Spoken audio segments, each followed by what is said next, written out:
आप ही करने वाले। सर पीपीटी शेयर ಮಾಡಿ ನೋಡ್ರಿ ಸರ್ ಒಂದ್ಸರಿ। मैंने मेल किया है आपका आपको कल। हाँ सर, है सर, हमारे पास है सर आपका पीपीटी। हाँ, एक बार आप चालू कर दीजिए। हाँ।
Sir, is it visible, sir, for you? Yes. Okay, sir. Then we will start, sir. Okay, yes. So आज का हमारा जो टॉपिक है वो बिल्ला तक के बारे में है। और Sir, just a few seconds, sir. I will हाँ, briefly give your introduction and all, and later you can start. Okay, yes. Om Shri Dhanvantaraye Namaha. Om Shri Guru Basavalingaya Namaha. A very good morning to one and all, and a warm welcome to all of you on the 12th day of Dravya Sampada 2020, a national webinar series on Dravya Guna. Today, we have a stalwart of Ayurveda, Dr. Abhijit Shirkande, sir. And now let me introduce today's speaker to you. Dr. Abhijit S. Shirkande is MD and PhD in Dravya Guna and MA in Sanskrit and Diploma in Yoga. He is having a clinical experience of 10 years and he is the owner of Sri Vishwangada Ayurveda and Panchakarma Yoga Clinic at Pune. Sir is working as an associate professor in Department of Dravya Guna in Dr. D.Y. Patil College of Ayurveda and Research Center, Pune. And sir is also secretary of International Academy of Ayurveda. And sir has been invited as a guest speaker for 5 international seminars. And sir is invited as a guest speaker and a chairperson for UNESCO conference, which is going to be held at March 2021 at Portugal. And sir has a few awards in his credit. Sir has got an international award for excellence in Ayurveda by Gabinet de Ayurveda, Brazil in 2018. And sir is also honored with 1 national award. And sir is having 5 international research papers and 1 book with ISBN and 17 research paper, posters, articles, presentations at various international and national conferences. And sir is having 1 research project sanctioned by MUHS and participated in 36 international conferences, seminars, workshops, etc. And sir is also a scientific committee member for international conferences organized by Ayurveda College, DPU. And sir is also working as an assistant coordinator for workshops sponsored by Ayush, CCIM, and MUHS. And sir is guiding international students and training patients, treating patients from different countries. We are happy to have you with us, sir. And before we begin, there are few basic instructions to the participants. Please display your full name, try to maintain timings, and turn off your audio and video while joining the session. All queries can be posted in the chat box and we shall go through them once the session is over. In case of any disruption, kindly check your network connection and wait patiently for this session to resume. Thank you. Okay, Now, may I request Dr. Abhijit, sir, to start his session. Please. Okay. हमें 1 घंटा time है ना ma'am? 12:30 बजे तक कैसा है? कितने minute तक? Talk till 1 hour, sir, and after another 15-20 minutes for discussions. Okay. Okay, शुरू करें हम। यस, सो आज का जो टॉपिक है वो भल्ला तक के लिए रखा है। उसके क्लिनिकल यूटिलिटीज क्या है, वो कैसे यूज करना चाहिए और उसको किस तरह से ट्रीटमेंट पॉइंट ऑफ व्यू देखना चाहिए, इसके लिए हमने भल्ला तक एक टॉपिक रखा। बेसिकली चरक जी ने जो बताया है कि आपको अगर द्रव्य गुण सीखना रहेगा तो ग्रंथों के साथ आपको गोपाल नहीं तो जो वनवासी रहते हैं उनके यहाँ से सीखना ज्यादा जरूरी रहता है। तो भल्ला तक ये ऐसा ड्रग है जिसके लिए ये निरुक्ति नहीं तो ये सूत्र है वो बहुत सारा लागू होता है। तो मेनली ये रहता है कि जितना ग्रंथों में नहीं दिया है भल्ला तक का यूजेस, उतने उससे ज्यादा यूजेस गांव वाले जो गांव में रहते हैं लोग वो करते हैं, नहीं तो आदिवासी लोग हैं वो उसका यूटिलाइजेशन ज्यादा करते हैं। तो उसका बॉटनिकल नेम सेमिकार्पस एनाकार्डियम है, फैमिली एनाकार्डी से फैमिली से वो आता है। और मैंने यहाँ पे एक चित्र रखा है जो भाले के समान जो रहता है, तो उसको भल्ला तक कहते हैं। भाले के समान यानी उसको पिन पॉइंट उसकी एक्शन टिपिकल रहती है। तो आपको अगर भल्ला तक यूज करना होगा तो उसको आपका स्पेसिफिक कंडीशन आपको पता होनी चाहिए। वो अगर पता नहीं रहेगी तो भल्ला तक से जितना फायदा हो सकता है उससे ज्यादा नुकसान हो सकता है। तो इसके कारण उसको भल्ला तक ये नाम आया है। Next slide please. So mainly Bhalla तक के हाँ यस, भल्ला तक का जो वर्णन है हमारे वो वैदिक काल से ही आया है। ऋग्वेद में डायरेक्टली उसका वर्णन नहीं आया, लेकिन रामायण में उसका वर्णन आया है, अग्नि पुराण में आया है, गरुड़ पुराण में आया है, ब्रह्म पुराण, ऐसे बहुत सारे पुराणों में भल्ला तक का वर्णन आया है। सबसे ज्यादा अच्छी बात यह है कि भागवत देवी पुराण जो है अपना, तो उसमें देवी के देवी का एक वन ऐसे बताया गया है कि जिसमें उसको उसके लिए शक्ति को जितनी द्रव्य और जो वनस्पतियां उसको अच्छी लगती है वो द्रव्यों का वो वन है, वहां पे भल्ला तक का वर्णन आया। तो भल्ला तक ये शक्ति प्रधान द्रव्य है, यानी वीर्य प्रधान द्रव्य है, उसकी पोटेंसी सबसे ज्यादा अच्छी रहेगी। तो वो काम भी उस हिसाब से ही करना, वो हमें ध्यान में रखना चाहिए जब ट्रीटमेंट करने से पहले। Okay, next slide please.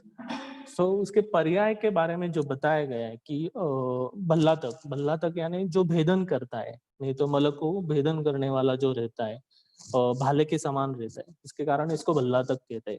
अरुष्क कर और अरुष्क इसका मीनिंग रहता है कि स्फोट वर्णन करोति इति अरुष्क करा, यानी उसका स्फोटनवत कार्य दिखाई देता है ज्यादा, तो उसके कारण उसको अरुष्क करो या अरुष्क कहा जाता है। अग्निमुखी और अग्निक इसके बारे में हम आगे चिकित्सा के दौरान देखने वाले हैं कि उसको अग्निक क्यों कहा गया। मेनली वो अग्नि के समान कार्य करता है या अग्नि को बढ़ाने का कार्य करता है, उष्ण वीर्यात्मक द्रव्य है, उसके कारण ये उसको पर्याय आया है। उसके बाद वीर वृक्ष, वीर वृक्ष यानी जो जैसे वीर पुरुष को कोई सोजा सोजी हाथ नहीं लगा सकता, उसको कोई हरा नहीं सकता, वैसे ही ये ऐसा पौधा है कि जिसको डायरेक्टली हाथ नहीं लगा सकते आप, और जो व्याधियों को इजीली हरा सकता है। तो इसके कारण इसको वीर वृक्ष ये नाम आया है। स्फोटकृत और स्फोट हेतु, ये आगंतु शोथ के जो हेतु बताए उसमें ये मेनली पर्याय लिखे जाते हैं। और शोफ के हिसाब से यानी शोफ निर्माण करने वाले जो द्रव्य है उसमें भल्ला तक का वर्णन आता है। तो यहाँ पे हम 3 फोटो देख रहे हैं जिसमें भल्ला तक का आपको पूरा पेड़ दिखाई देगा। मेनली इसका वृक्ष रहता है पूरा, उसका जो बार्क रहता है वो ब्लैक कलर का रहता है। आप जंगल में कभी भी जाओगे तो ये इजीली आपको पहचान में आएगा। इसको ऐसे कहा जाता है कि पित्त प्रकृति वाले जो लोग रहते हैं वो उसके नीचे ना जाए और या इसके नीचे ना बैठे, नहीं तो उनको उसके जो साइड इफेक्ट है वो दिखाई देंगे, सिर दर्द वगैरह ये चालू हो जाएगा, चक्कर आने लगेगी। ठीक है, आगे वाला नेक्स्ट स्लाइड प्लीज मैम। इसके जो गण बताए मेनली तो उसमें कुष्ठग्न, दीपनीय और मूत्र संग्रहणी, इन 3 गणों में इसका वर्णन आया है। तो चरक जी ने पाचनीय महाकषाय करके अलग से महाकषाय नहीं बताया, उसमें उन्होंने दीपनीय महाकषाय में ही दीपन और पाचन करने वाले द्रव्य बताए। शारंगधर जो हमारे हैं उन्होंने दीपन और पाचन ये संज्ञा अलग अलग विभाजित की है, लेकिन भल्लातक ये दोनों कर्म करने वाला है, दीपन भी करने वाला है और पाचन भी करने वाला है। इसके साथ मूत्र संग्रहणीय कर्म इसका बताया। इसकी 2 प्रकार से एक्शन होते हैं, उसके बारे में भी देखने वाले हैं हम आगे कि मेनली पहले वो स्टिमुलेट करता है यानी यूरिन फॉर्मेशन बढ़ाता है और उसके बाद मूत्र संग्रहणीय कर्म दिखाई देता है उसका। अगस्त में उसका फ्लावरिंग रहता है, यानी आप अगले महीने आप उसका फ्लावरिंग देख सकते हैं, उसके आगे आपको मिलेगा 1 डेढ़ महीने तक वो देखने के लिए। इसके डिफरेंट डिफरेंट पार्ट्स हम ट्रीटमेंट में यूज करते हैं। निघंटुकारों ने इसका अलग से वर्णन भी बताया कि उसके रसवीर्य विपाक कैसे होने चाहिए। उसमें पक्व फल का रसवीर्य विपाक बताया कि मधुर कषाय मधुर उष्ण जो हम श्लोक याद करते हैं वो मेनली इसका रहता है। भल्लातक रुंत जो रहता है, भल्लातक रुंत यानी बुब्बुट्या इसको कहते हैं, यानी हिडनोकार। ये जो ऊपर वाला फोटो आपको दिखाई दे रहा है जहाँ पे ब्लैक कर करके वो नोट नट है और उसके पीछे का जो पार्ट उसको रुंत कहा जाता है मेनली। और उसको बिबूटा करके ट्रेडिशनल जो लोग हैं यहाँ के आदिवासी लोग हैं इसको सुखाते हैं, इसको निकालते हैं और इसको सुखा देते हैं और उसके बाद इसका यूज करते हैं एज ए ड्राई फ्रूट करके। ओके, उसके बाद अलग नीचे की तरफ एक दूसरे एक डिश में रखा हुआ जो ड्राई फ्रूट है उसको हम गुड़म भी कहते हैं। महाराष्ट्र में इसको लोग जो ठंडियों का सीजन रहता है तो उस टाइम पे पौष्टिक लाडू बनाते हैं इससे। और इसमें मेनली इसका रस मधुर रहता है, वात पित्त शामक ऐसे बताया है। पित्त शामक बताने के बाद भी अगर गुड़म्बी अधिक मात्रा में लिया तो उस पित्तवर्धन की इसकी लक्षण दिखाई देता है, तो इसको यूज करना रहेगा तो भी कम मात्रा में इसका यूज होना जरूरी रहता है। गुड़म्बी को रुष्य और ब्रुहन बताया है। मेनली बिबूटा जो रहता है भल्लातक रुंत जो कहा है वो केश्य करके आया है और अग्निवर्धक करके।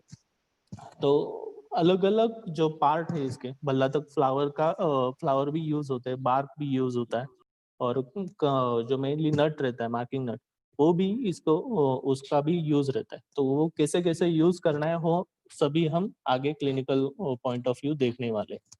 Next slide please ma'am. तो चरक जी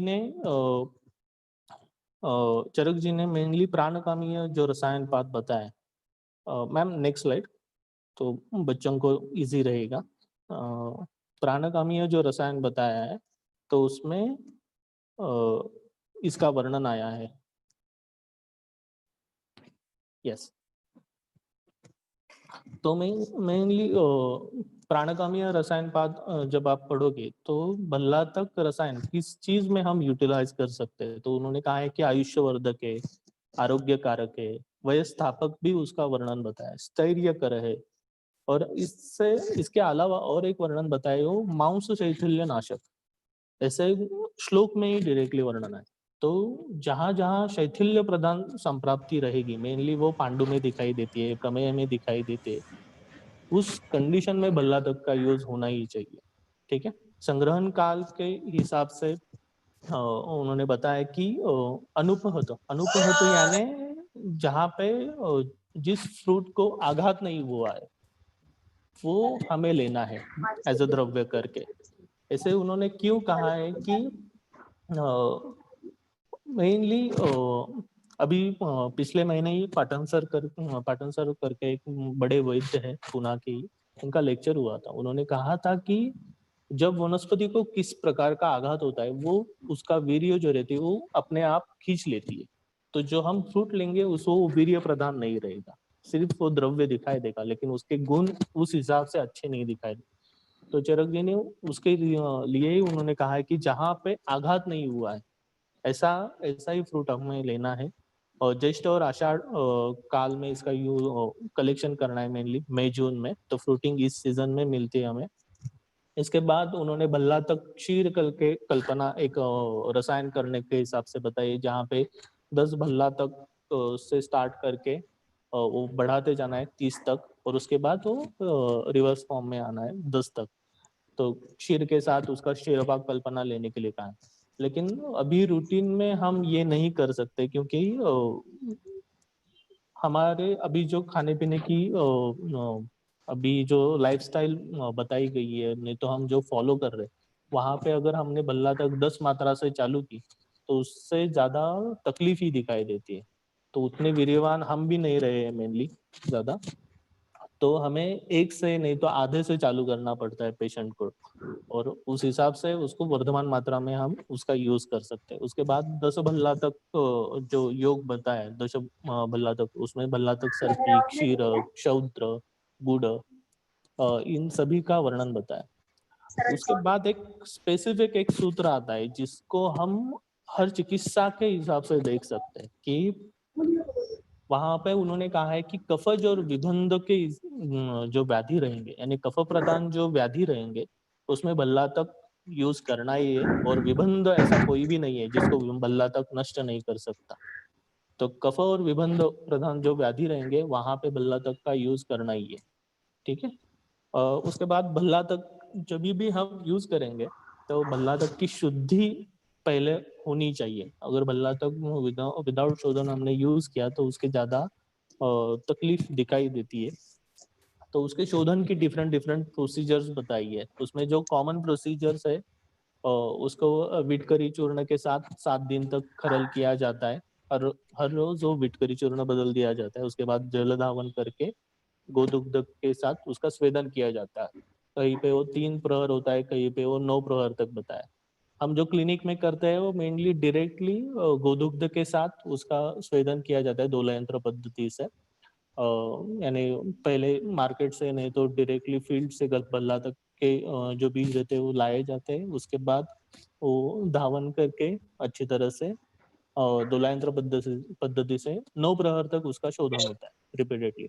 लेकिन जब आप शोधन करते हो उस टाइम पे, तो खिड़कियां नहीं तो जो कुछ रहेगा वो ओपन करके रखिए, क्योंकि दिक्कत की बहुत ये रहती है कि जब हम शोधन के लिए चालू कर देते हैं और आजू बाजू में कुछ अपना काम करते हैं तो उसके फ्यूम से तकलीफ होने लगती है, और उसके कारण मेनली थ्रोट के यहाँ पे इरिटेशन होना, नहीं तो ब्रीदिंग डिफिकल्टीज आना, नहीं तो जो आंखें रहती है वो बहुत सारी सूज जाती है और लालिमा आने लगता है। हर बार कोई ना हमारे जो बीएमएस स्टूडेंट रहते हैं वो मेनली, मैंने भी ये किया था। मैं जब 3rd ईयर में था तो हमारे यहाँ पुणे में एक परंपरा है कि हम दवाइयाँ बनाना चालू कर देते हैं। और मेनली हमने उस टाइम पे बिल्कुल तिक्त कषाय करके एक कषाय है, वो सभी को पता है हम कि वो हमने बनाना चालू कर दिया। तो वहां पे लांगली आई है, भल्ला तक आई है, तो भल्ला तक का शोधन करने के लिए हमने वो रख दिया, और वो हमारा पढ़ाई वगैरह रूम पे चल रही थी। लेकिन 3-4 घंटे के बाद सभी को आंखों में जलन चालू होने लगी, इचिंग आने लगी। तो उसका रीजन ही पता नहीं चल रहा था कि क्या हुआ, ऐसे क्यों हो रहा है। तो उसके बाद में समझ में आया कि ये इसके कारण हो रहा है, और वहां पे सभी सिम्टम्स, बाकी लोग तो इजीली रिकवर हुए, लेकिन हमारा एक दोस्त था, उसकी आंखें थोड़ी ज्यादा ही सूज गई थी, वो 2 दिन तक वैसे ही थी। हमें बाकी ट्रीटमेंट वगैरह ली थी वहां पे। तो ये ध्यान में रखना जरूरी रहता है जब भल्ला तक शोधन आप करोगे। ठीक है। छोटे बच्चे वहां पे घर पे नहीं होने जाए। भल्ला तक शोधन एक तो क्लिनिक में करो, नहीं तो ओपन जगह जहाँ पे जगह रहेगी वहां पे होना चाहिए। मैम आगे वाली स्लाइड प्लीज। उसके बाद उसकी अवस्था, यानी कहाँ पे हम भल्ला तक का यूज मेनली कर सकते हैं, अभी उसके उस तरफ हम ज्यादा जाएंगे। तो दोष मेनली कफवातजन्य संप्राप्ति जहाँ पे रहेगी, कफ प्रदान और कफवातजन्य प्रदान जब जहाँ पे संप्राप्ति रहेगी तो वहां पे हम बल्लाता का यूज करेंगे। Next slide please ma'am. Yes. तो काल शीतकाली, यानी शीतकाल जब रहेगा तो वहाँ उस टाइम पे हम बल्लातक का यूज कर सकते हैं। जब भल्लातक का सेवन कर रहे होंगे, नहीं तो भल्लातक का कोई भी कल्प हम पेशेंट को दे रहे होंगे, तो उस टाइम पे पेशेंट को कंपलसरी दुग्ध आहार, घृतयुक्त आहार, शाली युक्त आहार, गोधूम, तक्र और सीता यानी खड़ी शक्कर जो रहती है वो उसके खाने में होनी ही चाहिए। बाकी जो डाइट रहता है उसका उसको स्टॉप करने के लिए बोलना पड़ता है, नहीं तो उसकी तकलीफ ज्यादा होने लगती है। मेनली भल्लातक सेवन निषिद्ध जो बताया है कि पित्त प्रधान प्रकृति है, सबको पता है कि पित्त प्रधान प्रकृति में उसका सेवन निषिद्ध है। अति व्यवहार उस टाइम पे, नहीं तो मैथुन युक्त जो करने वाला व्यक्ति रहता है, वहाँ पे बल्लातक सेवन निषिद्ध है। आतप, लवण का, नहीं तो मांसाहार जो करते हैं लोग, वहाँ पे बल्लातक से सेवन नहीं करना चाहिए उन लोगों ने। गर्भिणी, वृद्ध, बाल, ये तो पता ही है। मेनली वृद्ध वैद्य जो कुछ मैंने पुराने वृद्ध वैद्यों से पूछा था, तो वहां पे उन्होंने कहा था कि जल का भी सेवन नहीं करना चाहिए। तो उस टाइम पे सिर्फ दुग्धाहार पे पेशेंट होना चाहिए। अगर पेशेंट दुग्धाहार पे रहे तो बल्लातक इजीली डाइजेस्ट भी होता है और उसके तक ज्यादा साइड इफेक्ट नहीं दिखाई देते। मेनली जब हम बल्लातक का प्रयोग करेंगे कोई भी द्रव कल्प के हिसाब से, नहीं तो रसायन के हिसाब से, तो प्रायः पेशेंट को पहले रेचन, लंघन और ब्रूहन, ये ट्रीटमेंट होनी चाहिए। ठीक है, इसके बाद ही बल्लातक स्टार्ट करना चाहिए। तो उसकी जो साइड इफेक्ट रहते हैं, नहीं तो उसकी जो तकलीफ होने वाली है वो होती नहीं है और उसके रिजल्ट अच्छे दिखाई देते हैं। तो पेशेंट कभी भी आप बल्लातक देने वाले हो तो उसका मूत्र परीक्षण कंपलसरी उसको करने के लिए बोलने पे, क्योंकि बहुत बार लोगों को शिश्न के स्थान पे सूजन आने लगती है, नहीं तो यूरिन का जो स्थान रहता है वहां पे स्वेलिंग आने लगती है। रुक्कशोथजन्य जब संप्राप्ति रहती है तो उस कंडीशन में बल्लातक कॉशियसली यूज करना है। ठीक है? नहीं तो जिनको रक्तस्रावी प्रकृति रहते हैं, यानी सरक्त अर्श रहेगा, नहीं तो रक्त प्रदर्जन्य संप्राप्ति रहेगी, ऐसी कंडीशन में बल्लातक यूज ही नहीं करना है। ठीक है, अगर करना रहेगा तो पूरा ध्यान देके पेशेंट को समझा के ही वो चालू करना पड़ेगा। उसके मेनली विषय लक्षण क्या दिखाई देते हैं, तो बल्लातक को मेनली एक्सटर्नली इसके ज्यादा कॉम्प्लिकेशन दिखाई देते, इंटरनली इतने कॉम्प्लिकेशन दिखाई नहीं देते। यानी जब हम एक्सटर्नल एप्लीकेशन के लिए बल्लातक का यूज करते हैं तब सीवियर कॉम्प्लिकेशन वहां पे दिखाई देते, इंटरनली पेशेंट की तरफ से इतने कॉम्प्लिकेशन हमें रूटीनली नहीं दिखाई देते, अगर पेशेंट पित्तज और बाकी ये सभी नहीं रहेगा तो मेनली दाह, कंडू, पिटिका, ये दिखाई देते हैं। मेन जो लक्षण है इसका, तो रक्तवर्णी मूत्र अगर आ रहा होगा तो पेशेंट का बल्लातक सेवन स्टॉप कर देने का, वहां पे उसके आगे बल्लातक उसको नहीं देना है। ठीक है, नहीं तो पेशेंट एक्यूट रीनल फेल्योर की तरफ भी जा सकता है। तो इतनी सीवियर कंडीशन ये रहती है। पल्लातक को जब एक्सटर्नली लगाने के बाद अगर उसको दाह, गंडू, पिटिका ये चालू हुआ तो वहां का जो पार्ट रहता है वो कृष्ण वर्ण का होने लगता है, अगर ज्यादा मात्रा में बल्लातक एक्सटर्नल एप्लीकेशन के लिए यूज किया तो। मैंने जब बल्लातक चालू किया था पहले से स्टार्ट करना, तो मैंने शूत्र की जो केसेस थे वहां पे शुरू किया था। और पहले पहले ऐसे ही होता है कि जब आप बल्लातक यूज करोगे स्टार्टिंग में, तो प्रकृति डायग्नोस करना, नहीं तो अवस्था डायग्नोस करने में गलती होती है और उसके कारण उसकी कॉम्प्लिकेशन ही ज्यादा सीवियर आने लगती है। जैसे पंचकर्म में पंचकर्म के बारे में बताया कि पंचकर्म देने से पहले आपकी पंचकर्म की व्यापक की ट्रीटमेंट आपके पास होनी चाहिए। वैसे ही बल्लातक का है, बल्लातक आप ट्रीटमेंट में देने से पहले उसके जो होने वाले प्रॉब्लम्स है उसको ट्रीट करने की दवाइयाँ आपके पास होनी चाहिए। तो मैंने श्वित्र के पेशेंट को स्तन के प्रदेश पे वहां पे उसको श्वित्र था और मैंने एक्सटर्नल एप्लीकेशन के लिए बल्लातक तेल का यूज किया था। तो उससे जो व्रण निर्माण हुआ था उसको ट्रीट करने में मेरे पसीने छूट गए थे उस टाइम पे, यानी प्रैक्टिस चालू करके 1-1.5 साल ही हुआ था उस टाइम पे वो केसेस हुई थी। और मैंने वो चालू, लेकिन वो रिकवर हो गया, उसको रिकवर करने में 20-21 दिन गए। लेकिन पेशेंट फिर से बल्लातक का नाम लिया तो पेशेंट ही डर जाता है, ऐसे होता है। लेकिन वैसे ही उस गलती से ही वैद्य सीखते जाता है और वो ट्रीट करने की कोशिश करता है। तो उसके बाद मैं अवस्था और ज्यादा अच्छी तरह से समझने लगा। उसके बाद चिकित्सा, अगर कोई भी ऐसी तकलीफ दिखाई दे, अगर इंटरनल कॉम्प्लिकेशन सीवियर पद्धति से दिखाई दे, यानी रक्त मूत्र की तरफ समान कुछ सीवियर सिम्टम्स दिखाई दिए, तो चिंचापत्र स्वरस ये आपको यूज करना ही है। मेनली उस कंडीशन में चिंचापत्र स्वरस से डेफिनेटली रिजल्ट देता है।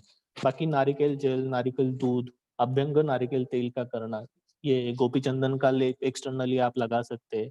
काली मिट्टी जो रहती है उसका लेप लगा सकते हैं। हमारे यहाँ ट्रेडिशनली हम कोथिंबीर यूज करते हैं, कोथिंबीर जो रहती है तो हाँ, तो उसका स्वरस बना के वो लगाने के लिए पीने के लिए, उस हिसाब से हम यूज ज्यादा करते हैं।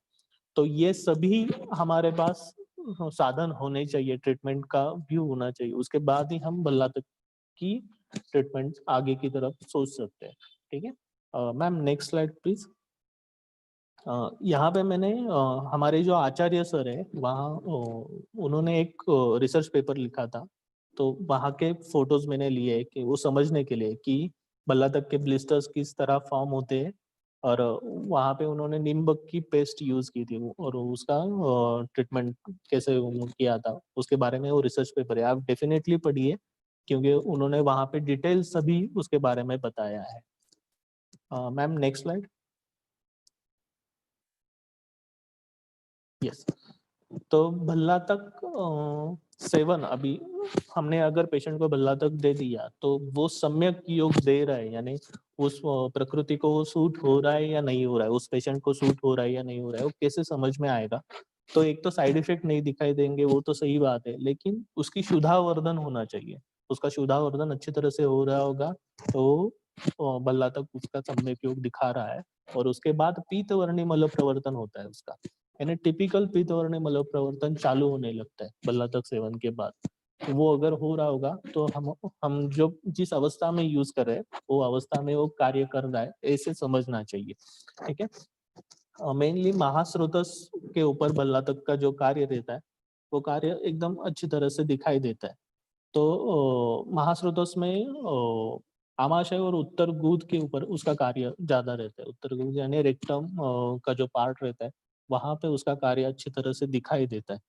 तो वो किस तरह से कार्य करता है, तो उत्तर गुद की तरफ जो मेनली रक्तवाहिनियां जो रहती है वहां का रक्तदाब वो कम करने लगता है, और जो वहाँ के जो वेसल्स रहते हैं वहाँ का प्रेशर कम होने के कारण वो सिकुड़ जाते हैं, और जो स्वेलिंग रहती है वो भी कम होने लगती है।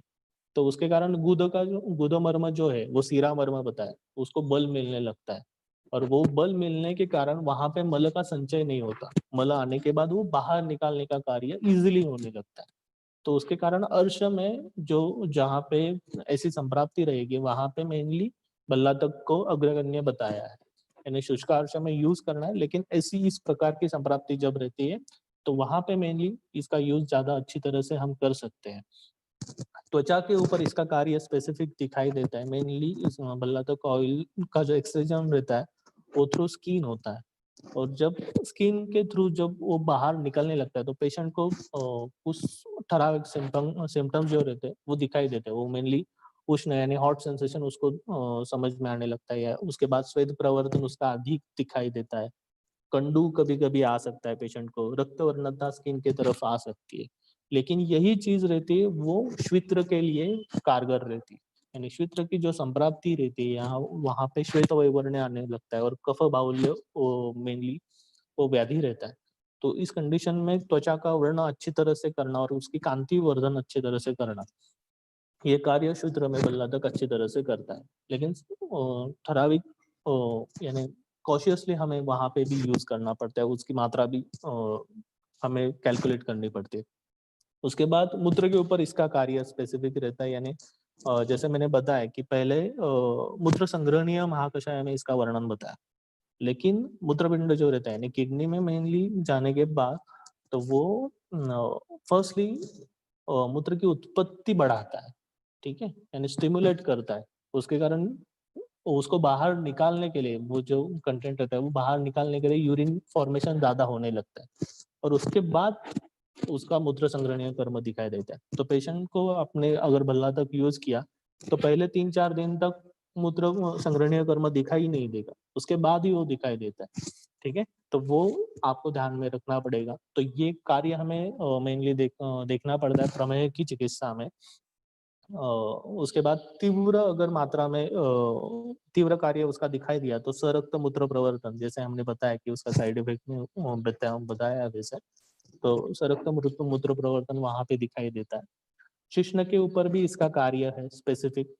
तो मूत्र मार्ग और मज्जा तंतु जो यूरेथ्रा रहता है वहां उसके ऊपर भी इसका कार्य स्पेसिफिक है, और मज्जा तंतु उत्तेजक। तो मेनली वाजीकरण द्रव्य जो रहते हैं वो 3 प्रकार से कार्य करते हैं, एक तो शुक्र वृद्धिकर रहता है, नहीं तो शुक्र श्रुति कर रहे थे, नहीं तो शुक्र रुद्धि श्रुति कर रहे थे। तो भल्ला तक जो है वो शुक्र रुद्धि कर भी है और श्रुति कर भी है। तो मेनली जहाँ पे आपको सीमेंट की क्वालिटी और क्वांटिटी बढ़ानी रहेगी, वहां पे भी भल्ला तक काम करेगा। उसके साथ प्री मैच्योर इजैकुलेशन की तरह अगर संप्राप्ति रहेगी तो उस कंडीशन में भी भल्ला तक यूज कर सकते हैं आप। ठीक है, तो इस हिसाब से उसका वाजीकरण करके कार्य बताया। मेनली यूनानी जो संप्रदाय है आयुर्वेद में डायरेक्टली वाजीकरण करके इतने योग नहीं आए जितने यूनानी में आए। तो वाजीकरण के लिए आप अगर यूनानी संप्रदाय के जो ग्रंथ रहते हैं अगर वो पढ़े तो वहाँ पे बहुत सारे आपको ये मिल जाएंगे यहाँ भल्ला तक के योग। और उसके लिए ट्रेडिशनली हम यहाँ पे क्या करते हैं कि भल्ला तक के जो गोडम्बी यानी उसकी जो मज्जा रहती है उसका यूज करते हैं रुष्य और वाजीकरण के लिए। ठीक है, और वो ग्रंथों ने भी बताया और उसका रिजल्ट भी अच्छा दिखाई देता है और उसके साइड इफेक्ट नहीं है। तो इसके हिसाब से गोडम्बी का यूज हम ज्यादा करते हैं। जैसे मैंने बताया था कि शिवत्र का वो जब पेशेंट की कॉम्प्लिकेशन आई थी उसके बाद तो मैं थोड़ा सा डरता था कि कैसे यूज करूँ अभी भल्ला तक, क्योंकि वो तो इतना कॉम्प्लिकेशन दिखा रहा है और पेशेंट स्टार्टिंग के फेज में अगर पेशेंट चले गए तो फिर क्या होगा, भल्ला तक तो नहीं यूज कर सकता है। तो मेरे जो गुरु है वैद्य समीर जमदग्नि, उन्होंने बताया कि आप भल्ला तक के ये इसके जगह पे गोडम्बी चालू कर दो यूज करना। तो गोडम्बी से आपको पता चलेगा कि पहले किस अवस्था में कैसे यूज करती जाने है और उसकी मात्रा भी अगर अधिक मात्रा में गोडम्बी गई तो वो भी तकलीफ देती है। तो उसको मात्रा एडजस्ट करने में वो आसानी होती है, अवस्था समझने में आसानी होती है। तो नवोवैद्य ने पहले गोडम्बी से स्टार्ट करना है, उसके बाद भल्ला तक की तरफ गए तो वो अच्छा दिखाई देता है और वो समझ में भी आता है कि कैसे यूज करें। उसके बाद अर्श के लिए धूपन करने के लिए मैंने यूज किया है मेनली। जो शुष्कार्श रहते हैं उसमें धूपन में मेनली हमने भल्ला तक के पत्र यूज किए थे। भल्ला तक के पत्र लाके उसको शुष्क करके उसका धूपन हमने किया था और उससे भी रिजल्ट अच्छे रहते हैं। ऐसे ही सेम भल्ला तक शिरपाक जो कल्पना बताई है, भल्ला तक शिरपाक इसका यूज हमने रेक्टल प्रोलैप्स में किया था।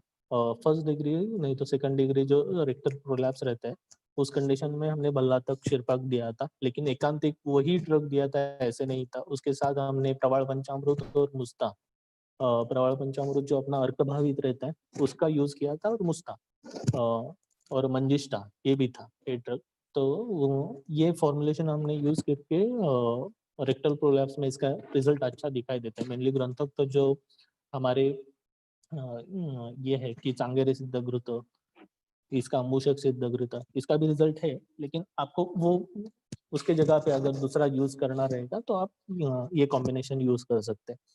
कुष्ठ में मेनली जब जीर्ण विकार रहता है, यानी जीर्ण बहुत साल तक कुष्ठ चल ही आ रहा है और ट्रीट नहीं हो रहा, अगर ऐसा रहेगा तो इस कंडीशन में भल्ला तक तेल आप यूज कर सकते हैं, लेकिन वो भी बहुत ध्यान देके। ठीक है, व्रण रोपणार्थ इसका एक ट्रेडिशनल यूज आया है वो बताता हूँ अभी कि जब कोई भी व्रण आपका रिकवर नहीं हो रहा होगा और वो पूरी तरह से हील नहीं हो रहा होगा तो बराह वसा यानी अपना डुक्कर जो रहता है उसकी वसा श्रेष्ठ बताइए सबसे, व्रणरोपणार्थ बताइए और भल्ला तख्ते इसका कॉम्बिनेशन बना के वो एक्सटर्नल लगाने के लिए देने का।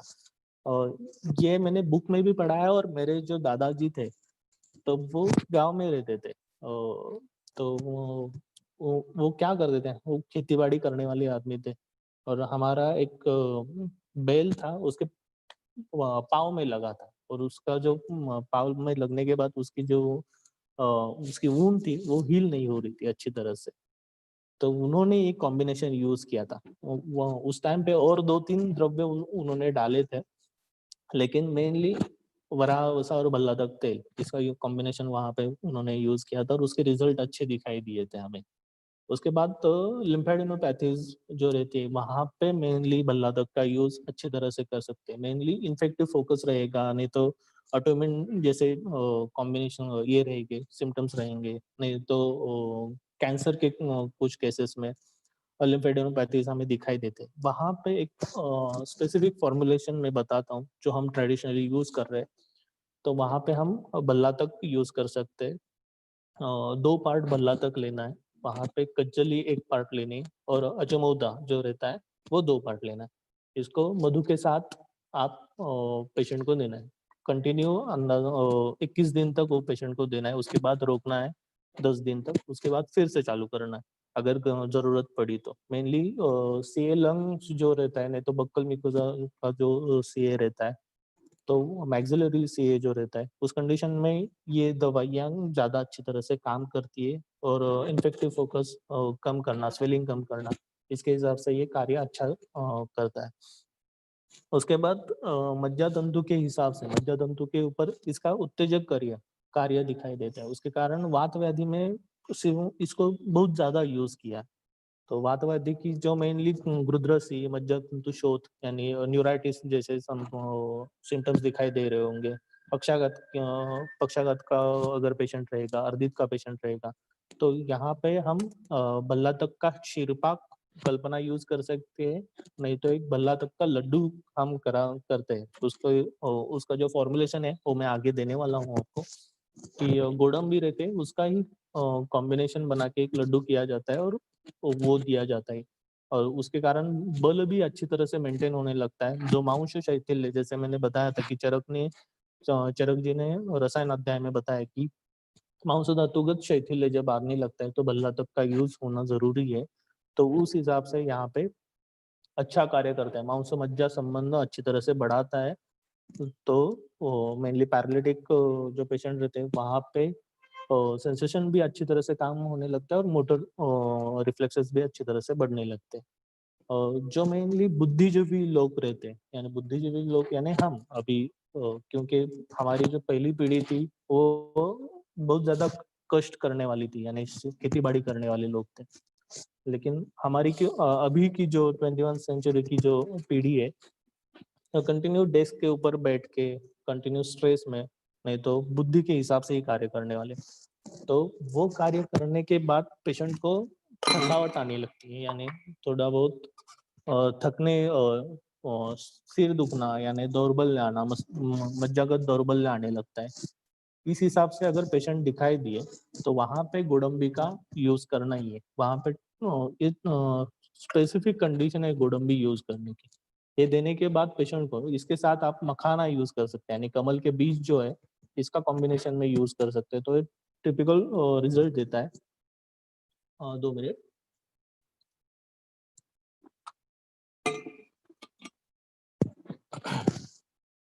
तो बुद्धिजीवी लोगों में इस तरह से कार्य इसका दिखाई देता है।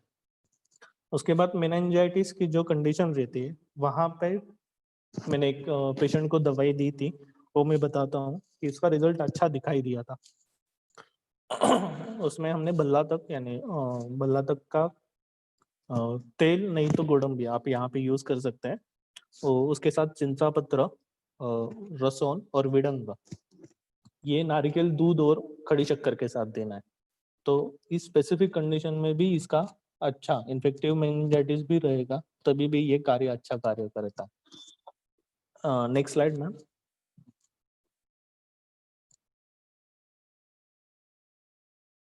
यस। अभी आमवात में हम बहुत सारे वैद्य देखते हैं कि आमवात में भल्लातक का यूज किया है। तो आमवात में डेफिनेटली आमवात में भल्लातक का रिजल्ट अच्छा दिखाई देता है, लेकिन मुझे जो दिखाई दिया वो नव आमवात में अच्छा दिखाई दिया। यानी पेशेंट, आमवात का पेशेंट आने के बाद 1 से 2 साल तक अगर आमवात जो पहले 1 से 2 साल तक रहते हैं, वहां पे भल्लातक डेफिनेटली अच्छा कार्य करता है, वहां पे दिखाई देता है उसका रिजल्ट। लेकिन उसके बाद जीर्ण आमवात जब होने लगता है तो वहां पे भल्लातक का इतना असर नहीं दिखाई दिया मुझे। ये मेरा खुद का ओपिनियन है, और दूसरों का अनुभव यहाँ पे डिफर हो सकता है। लेकिन इसके लिए मैंने जो देखा था, यानी मैंने जो सोचा है कि आमवात का डायरेक्टली वर्णन हमारे ग्रंथकारों ने ऐसा अध्याय करके नहीं दिया है, यानी बृहत्रयी में, लघुत्रयी में उसका वर्णन आया है। लेकिन जो हमारे गुरु है वो मेनली बताते कि जब वात रक्त की प्रथम अवस्था में आमवात जैसी संप्राप्ति दिखाई देती है, लेकिन जब आमवात ही चिरकालीन होने लगता है तो वात रक्त में ही कन्वर्ट होने लगता है। तो वात रक्त ये कंडीशन है, उसमें मेनली रक्त प्रदान संप्राप्ति होने के कारण विदग्धता, आम के कारण जब विदग्धता रक्त में बहुत ज़्यादा आने लगती है, तो वो संप्राप्ति वात रक्त की तरफ ज़्यादा बढ़ने लगती है। तो उस कंडीशन में हम बल्ला तक डायरेक्टली यूज़ नहीं कर सकते, ऐसा होता है। तो वहाँ पे थोड़ा-सा उसका रिज़ल्ट कम-ज़्यादा मुझे मिला और दूसरों का अनुभव थोड़ा-सा अलग हो सकता है, जो वृद्ध वैद्य रहेंगे, वहाँ से उनसे आप थोड़ा-सा जानकारी इसके बारे में देख लीजिए। श्वास के कंडीशन में श्वास की कंडीशन में क्षीरपाक, अभी पिछले वेबिनार के सीरीज में एक वेलनकर सर एक बड़े वैद्य हैं मुंबई के, उन्होंने श्वास की संप्राप्ति और कोविड की संप्राप्ति में बल्लातक क्षीरपाक का यूज़ किया है। और भल्लातक ओदन का भी यूज़ अच्छे तरह से और भल्लातक शाली इसका भी यूज़ उन्होंने बहुत ज़्यादा किया है और उनका मानना है कि रिज़ल्ट एकदम डेफ़िनेटली अच्छा दिखाई देता है वहाँ पे। लेकिन मैंने जो यूज़ किया है वो भल्लातक फ्लावर, जो रहते हैं उसके जो फ्लावर आते हैं वो ईएसटी मधु के साथ उसका कॉम्बिनेशन मैंने देखा है। लेकिन मैंने अभी तक जैसे सर ने बताया था कि भल्लातक शाली उसका यानी राइस जो रहता है वो भल्लातक के साथ उसको बना के वो पेशेंट को खाने के लिए देना। उससे श्वास की व्याधि में उसका यूज़ मैंने नहीं, अभी तक मैंने नहीं किया है। तो वो उनका लेक्चर अगर आपको मिलेगा तो आप ज़रूर सुनिए, बहुत बड़े वैद्य हैं। और उसके बाद इंद्रलुप्त की जो अवस्था रहती है, इंद्रलुप्त यानी एलोपेशिया, वहाँ पे मैंने फ़ोटो भी रखा है। तो वहाँ पे एक्सटर्नल लगाने के लिए हम जयपाल नहीं तो बल्ला तक ऐसे द्रव्य यूज़ करते हैं जो काउंटर इरिटेंट रहे, यानी एक्सटर्नली वहाँ पे काम करे।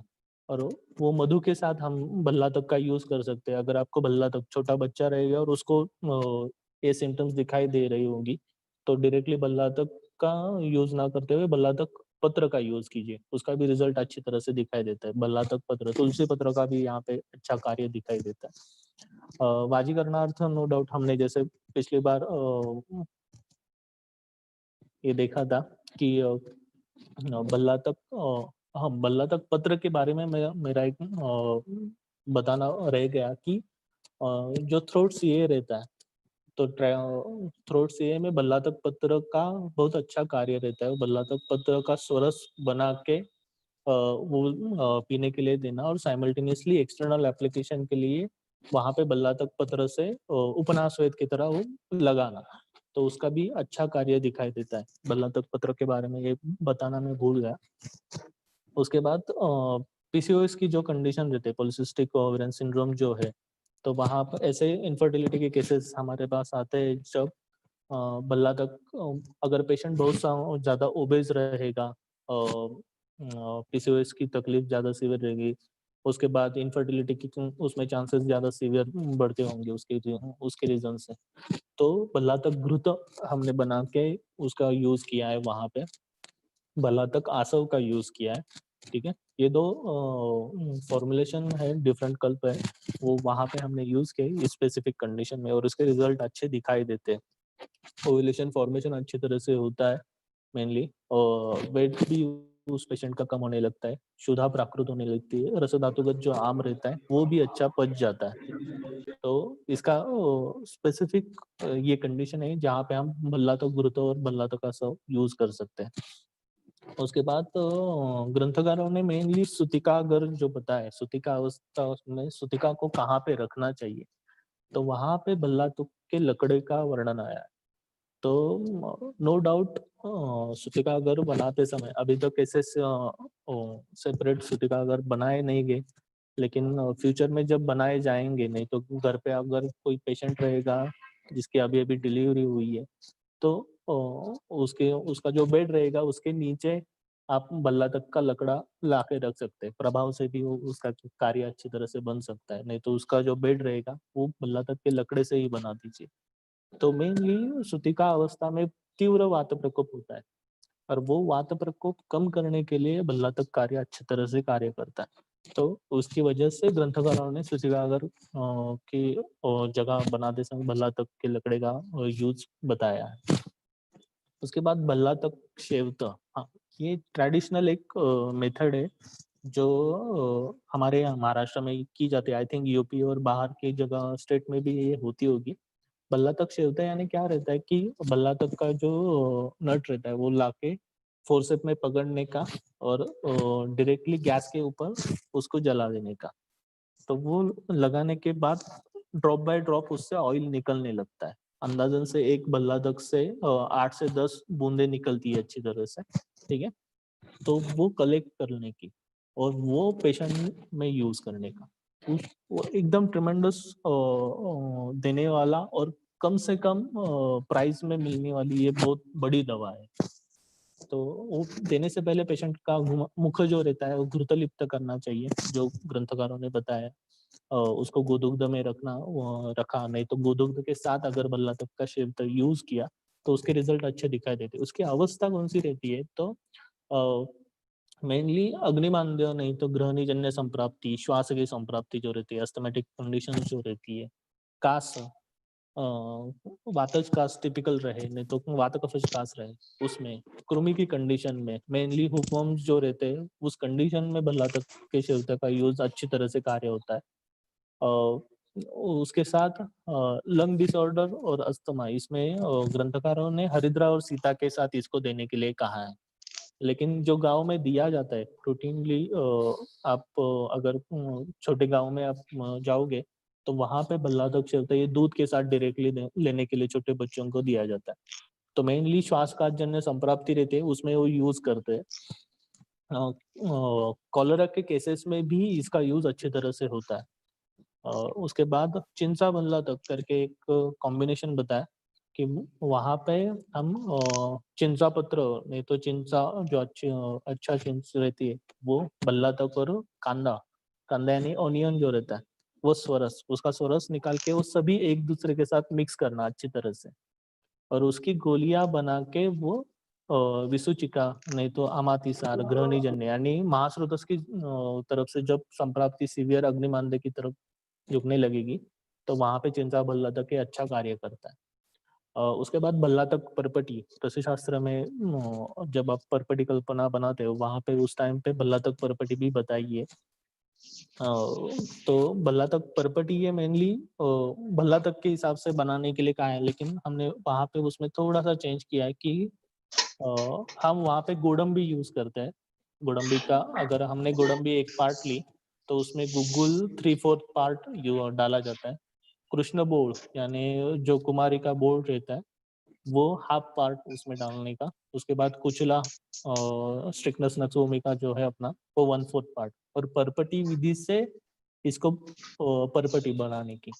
और ये मेनली संधिशूल जन्य जब संप्राप्ति रहे, ऑस्टियोआर्थराइटिस की कंडीशन रहे, अस्थिशोषजन्य संप्राप्ति रहे, यानी उसके बाद आघातज इम्पैक्टेड अगर इंजरी रहे कोई भी उस कंडीशन में, नहीं तो कम बहुत साल पहले किसी को एक्सीडेंट हुआ था और उस जॉइंट को ही अभी दुखाई अभी पेन हो रहा है सीवियर, ऐसी अगर केसेस हमारे पास आए और वहां पे उस जॉइंट पे स्वेलिंग सीवियर रहेगा तो इस कंडीशन में ये बल्ला तक परपटी अच्छा काम करते हैं। मेनली संधिवात के हिसाब से मैंने बताया ये जो कॉम्बिनेशन है ये इसमें भी यूज होता है। जो ग्रहणीजन्य संप्राप्ति रहती है वहां पे भी इसका यूज अच्छा कार्य दिखाई देता है।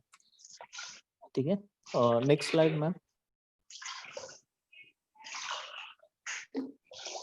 यस, तो जैसा मैंने बताया कि महास्रोतस के हिसाब से कफज ग्रहणी की संप्राप्ति रहे, नहीं तो फिर आमातिसारजन्य संप्राप्ति रहे, प्रवाही की संप्राप्ति, प्रवाहिका यानी कृत्य अपि अकृत संज्ञम, यानी पेशेंट को जाने मोशन को जाने के आने के बाद भी फिर से लगता है कि फिर से जाना है। और हमारे पास एक पेशेंट था, उसका एज था 24 ईयर्स और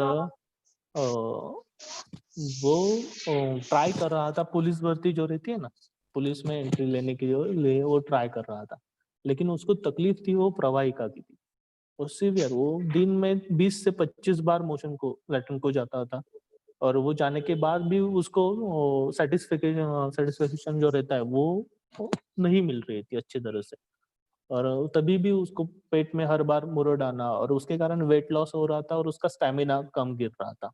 यानी जो वहाँ पे रनिंग वगैरह जो रहती है वो पूरी तरह से वो उस टाइम में खत्म नहीं कर रहा था। तो उसके लिए पेशेंट वो हमारे पास आए थे कि क्या कर सकते हैं। तो वहाँ पे हमने भल्लातक का यूज़ किया था और वो ट्रिमेंडस, यानी वहाँ पे हमने भल्लातक का शेव था जो मैंने पहले रेसिपी बताया, वो वहाँ पे गोदुग्ध के साथ यूज़ किया था। और प्रवाहिका की जो संप्राप्ति रहती है वो नष्ट करने के लिए बहुत अच्छा कारगर ये दवाई है। मेनली प्रवाहिका जन्य जो संप्राप्ति रहती है, बाकी दवाइयाँ मेनली वो कम करती है, सिम्पटम्स कम करती है, लेकिन दवाइयाँ कम होने के बाद अगर हेतु सेवन फिर से चालू हो गया, वो फिर से चालू होने लगती है। तो भल्लातक अगर आपने वहाँ पे यूज़ किया तो अग्नि तीव्र बढ़ने लगता है, उसके कारण ही उसका पर्याय ही अग्नि बताया। तो मेनली आत्मांजन्य संप्राप्ति रहेगी, क्षुधामांद्य सीवियर रहेगा ऐसी कंडीशन में, आटोप रहेगा, शूल रहेगा, एब्डोमिनल पेन अगर रहता होगा, शंख यानी शूल यानी क्या कि शंख अगर पेट में घुसा है और उसको फिराया, तो जिस प्रकार की पीड़नवत वेदना रहेगी, अगर उस हिसाब से मरोड़ जैसी वेदना अगर सीवियर रहती होगी, तो वहाँ पे भल्लातक अच्छा कार्य करता है। उद्गार बाहुल्य ऐसे पेशेंट में मिलते हैं। तो उस अनन्य अभिलाषा ये भी दिखाई देता है। तो ऐसे कंडीशन में हम भल्लातक का यूज़ कर सकते हैं, क्योंकि उसका पर्याय अग्नि बताया है और उसके लिए ही उसका पर्याय अग्नि बताया है। तो हम इसका यूज़ करना ज़रूरी रहता है। उसके बाद भल्लातक की जो आगे वाली यानी कृमिजन्य संप्राप्ति रहती है, यानी पेशेंट छोटे बच्चों को हम देखते हैं कि छोटे बच्चों में कृमि की संप्राप्ति ज़्यादा रहती है, लेकिन ऐसा ऐसा नहीं रहता। वृद्धावस्था में भी सेम इस प्रकार की संप्राप्ति, यानी जब पेशेंट 60 साल के ऊपर रहेगा, तो वहाँ पे भी हमें कृमि की चिकित्सा देनी पड़ती है।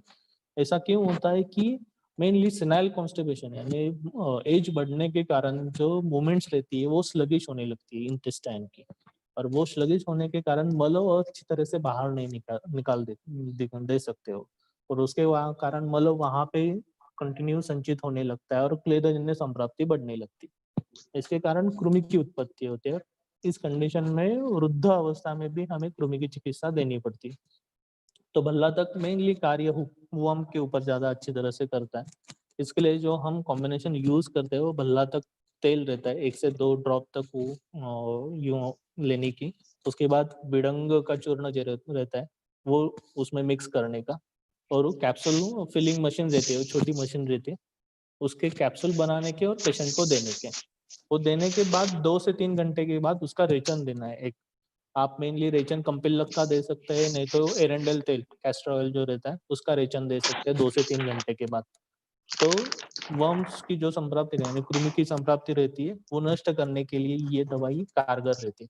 ये कंटिन्यू आपको 6 से 7 दिन तक कंटिन्यू देनी है, उसके बाद बंद करनी है। ठीक है?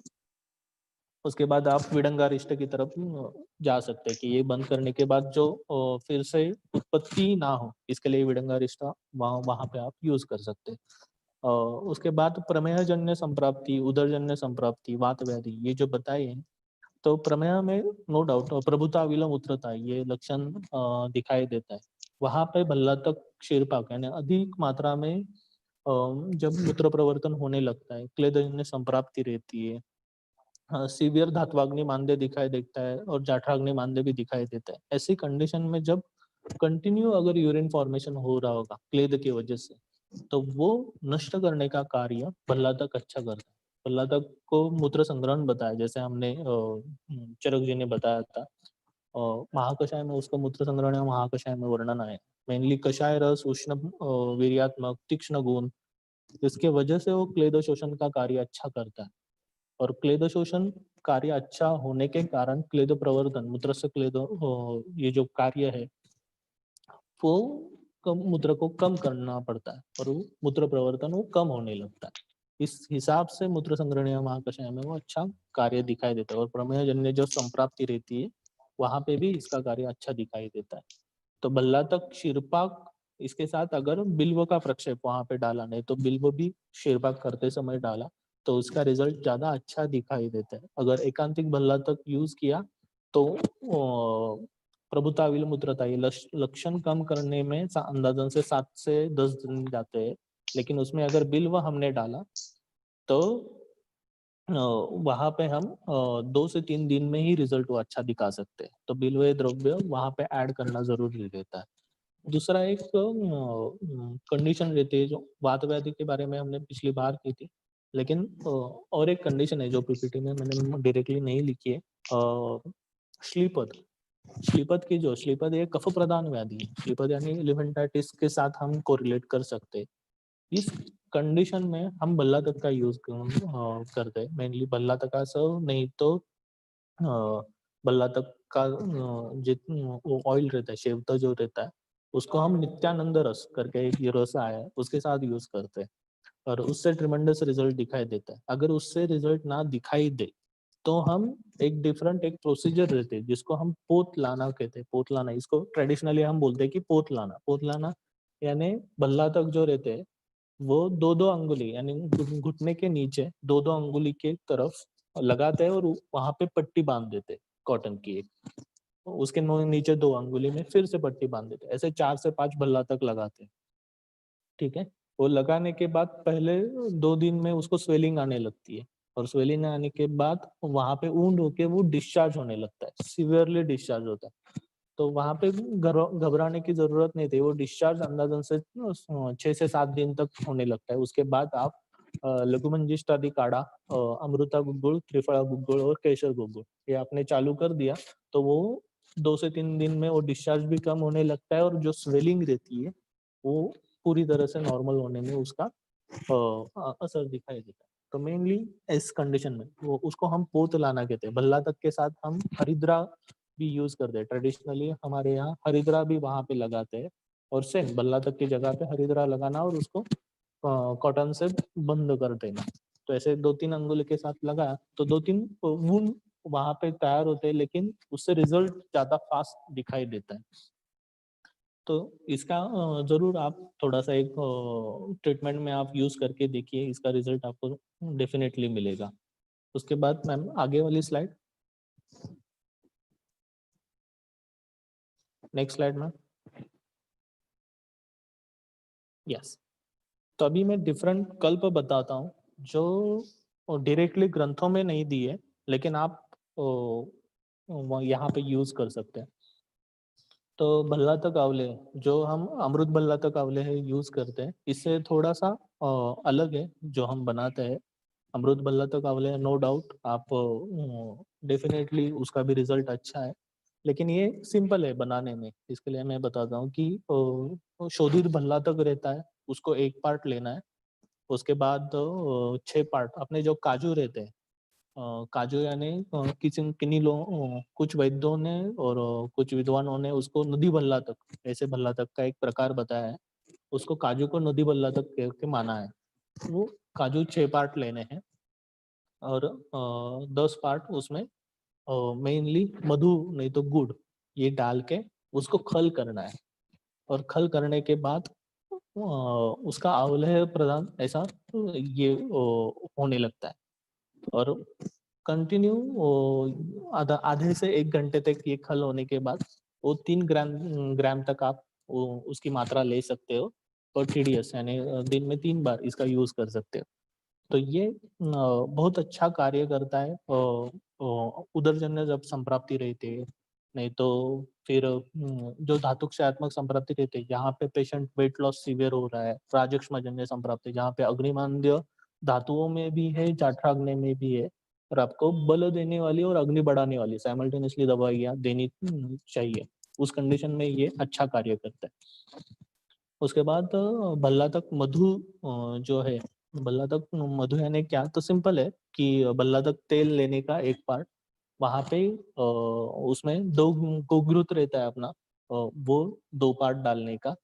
गोघृत ये अपनी जो देशी गाय रहती है उसका ही यूज करिए, जर्सी गाय जो हाइब्रिड गाय ये रहती है उसका ना करे। उसके बाद उसमें मधु 8 पार्ट ऐड करने का और ये सब मिश्रण करके उसका यूज करने का, भल्ला तक मधु। ये श्वासजन्य जब संप्राप्ति रहती है, अगर रिजल्ट किसी से ना आ रहा होगा तो ये आप छोटे बच्चों से बूढ़ों तक सभी को दे सकते हैं, लेकिन मात्रा 1 से 2 ग्राम बच्चों में अगर देना रहेगा तो वो और कम होने लगेगी। ये सुबह और रात को आप दिन में 2 बार से ले सकते हैं। ये इसका भी रिज़ल्ट अच्छा है। और एक डिफरेंट प्रोसीजर है जिसको हम भल्ला तक लाही, यानी जैसे हम पॉपकॉर्न बनाते हैं, सेम उस तरह से भल्ला तक का पॉपकॉर्न बनाना। यानी कैसे रहता है कि भल्ला तक लाके उसको 21 दिन तक गोमय का जो स्वरस रहता है, गोबर जो रहता है, उसमें रखना है 21 दिन तक, और हर दिन वो गोबर बदलना है, ठीक है? उसके बाद भल्ला तक निकाल के उसको जल धावन करना है, यानी उसका धावन करना है। उसके बाद 1 दिन तक फिर से तक्र में रखना है, ठीक है? और तक्र में 1 दिन रखने के बाद उसका धावन करके फिर से उसको छाया शुष्क बनना है, और छाया शुष्क करने के बाद उसको वहाँ पे भर्जन संस्कार करना है, एंड जैसे हम पॉपकॉर्न करते समय करते हैं। तो ऐसा करने के बाद जो भल्ला तक लाही तैयार होगी, वो 1/4 नहीं तो 1 भल्ला तक आप हर रोज़ ले सकते हैं गोदुग्ध के साथ। और ये ट्रेमेंडस रिजल्ट देता है, मेनली जब फिजिकल नहीं तो साइकोलॉजिकल स्ट्रेंथ बढ़ाने के लिए। मानस विकार में भी इसका रिजल्ट अच्छा है, यानी उन्माद और अपस्मारजन्य जब संप्राप्ति रहती है, मेनली जब अपस्मार की संप्राप्ति रहती है। अपस्मार में क्या होता है कि अपगता स्मृति जायते, यानी पेशेंट एपिलेप्टिक तो रहता ही है, लेकिन साइमल्टेनियसली वहाँ पे उसकी स्मृति नष्ट होने लगती है धीरे-धीरे। यानी उसको अगर आप 10-15 साल से जिसको इप्टाइन वगैरह चल रहा है, नहीं तो जिसको इपिलेप्टिक अटैक आ रहा है, उस पेशेंट की आपने अगर हिस्ट्री लिखी, उसको पूछा, तो वो कंफ्यूज स्टेट में रहता है हर बार। नहीं तो वो बताता है कि मुझे जो यादें रहती है वो एकदम से नहीं आते, उसको मुझे स्ट्रेस देना पड़ता है कि वो लाने के लिए कुछ याद करना रहेगा तो उस कंडीशन में इसका अच्छा रिजल्ट आने लगता है। इसमें मेनली वाजीकरण धर्म नहीं यानी जो वाजीकरण कार्य बाकी भल्ला तक के कल्पों में दिखाई देता है, वो भल्ला तक के लाही में नहीं दिखाई देता। तो वाजीकरण की अवस्था में इसका यूज ना करें, मेनली उसका रिजल्ट ज्यादा अच्छी तरह से नहीं दिखाई देता है ये भल्ला तक लाही का।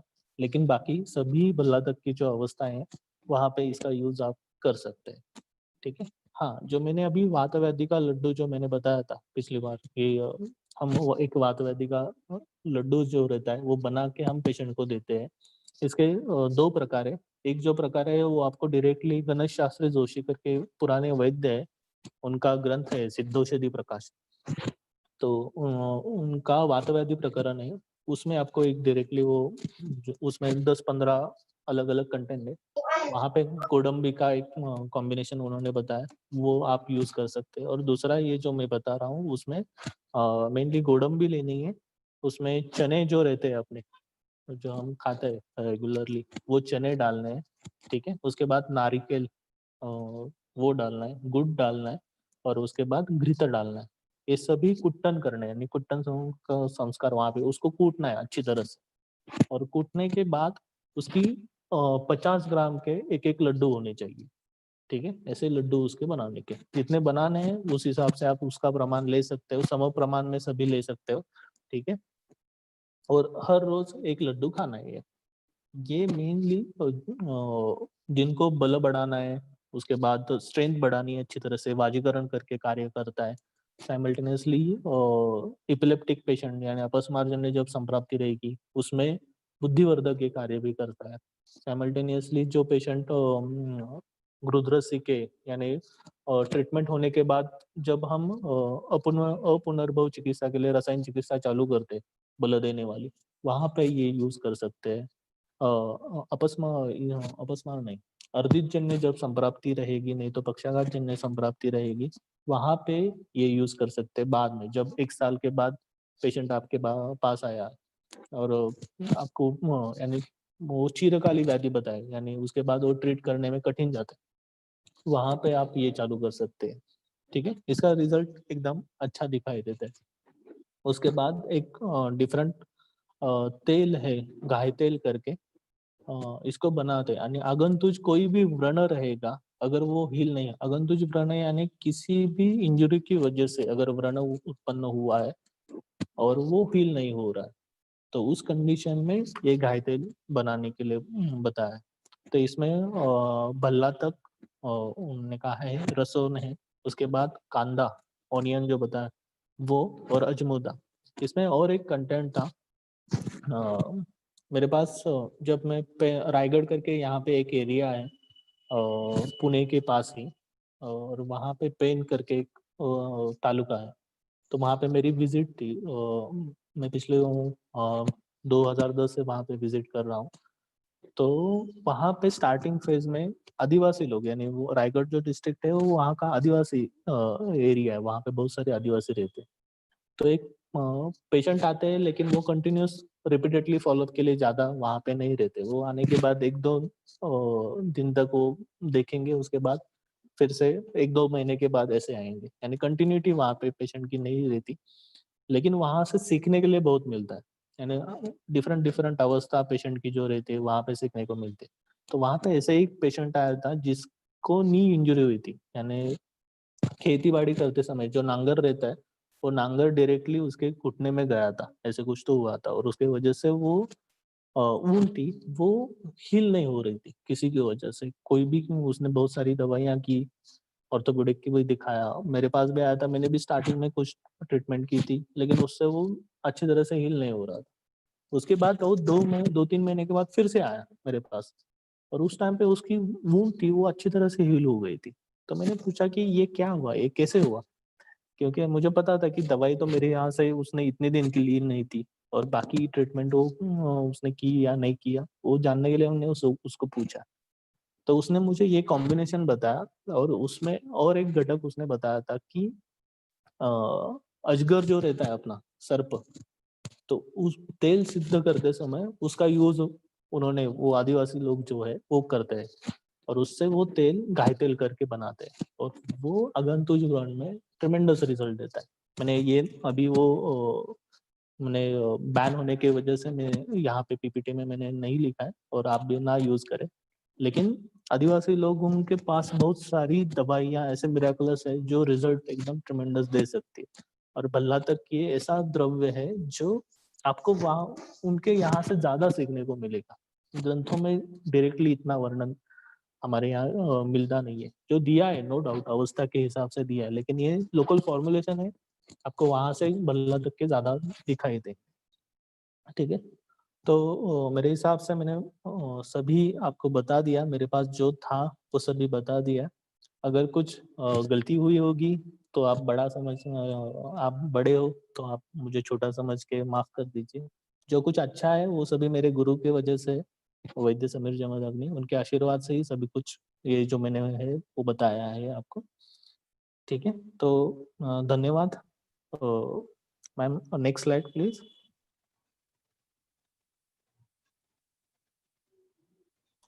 Yes, thank you. तो अभी 12:40 हुए हैं, तो मैंने मेरा लेक्चर टाइम में कंप्लीट कर दिया। तो आप Yes. क्वेश्चन पूछ सकते हैं, कुछ रहेंगे Okay. तो। Thank you, sir. We are grateful for the time and effort you took to share your knowledge and experience about Ballataka with us. So there are few questions, sir. Hmm, So you said Ballataka Kshirapaka is indicated for rectal prolapse. Hmm. Is it indicated in children or pediatric age group?